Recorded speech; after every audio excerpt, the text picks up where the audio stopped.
kitob o'qishdan to'xtamasligimiz kerak. Kitob bu oftob, yo'limizni yorituvchi nurdir. Bobur, men senga mana bu kitobni sovg'a qilaman. Juda ham qiziqarli kitob. Albatta o'qigan. Albatta o'qigan. Yasina, men senga bu kitobni sovg'a qilaman. Albatta o'qigan. U juda qiziqarli. Rahmat, albatta o'qigan. Men senga o'qigan kitobni sovg'a qilaman. Rahmat. Behruz, men senga geografiya kitobini sovg'a qilaman. Juda ham qiziqarli ekan. O'qib ko'r. Albatta o'qigan.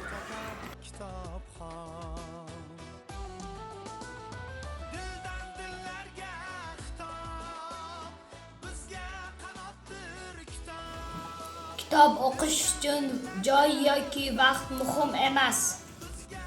Yaxshi kitob yaxshi yashashni o'rgatadi. Kitobning bizga eng ulkan o'rgatadigan sabog'i bu to'g'ri so'zlikdir. Men doimo jannat kutubxonaga o'xshagan joy bo'lishi kerak deb o'ylayman.